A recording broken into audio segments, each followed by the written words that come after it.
I'm Aaron Graber with Ventrac. In this video, we're going to show you the fastest way to stripe a football field. To do this test, we ended up at one of the local high school football fields. What they happen to mow this field with is a 60-inch zero turn. And a lot of people could assume a zero turn is much faster because it turns around much quicker. But if you think about a 60-inch or even a 72-inch zero turn, you'd be turning around so many more times that it's going to be way less efficient to mow this whole area.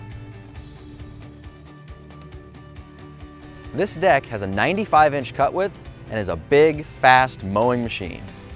Also worth mentioning is that the Ventrac Wide Area Mower specifically, it has a full-length steel roller on the back, and it also has a weight transfer system on the tractor. What it does is put the most amount of weight and the most amount of force into bending that grass over so that after you cut it, it lays in the direction you want it to be.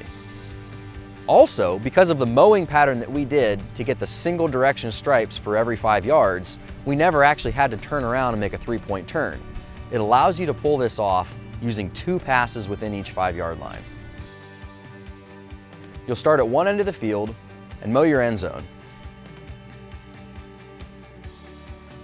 What you'll want to do is pick a yard marker and make one mowing pass down that yard marker.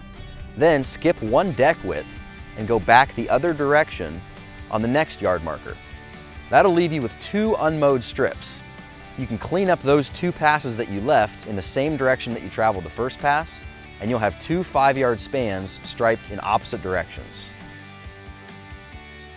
Repeat this process all the way down the field, and you'll find that it will take you about 20 minutes to mow a football field with this setup. Thanks for watching this video. For more information on the Ventrac Wide Area Mower and the rest of the attachments and tractors that we make, visit us at ventrac.com. Also, be sure to subscribe to our YouTube channel to watch other videos of our other products in action.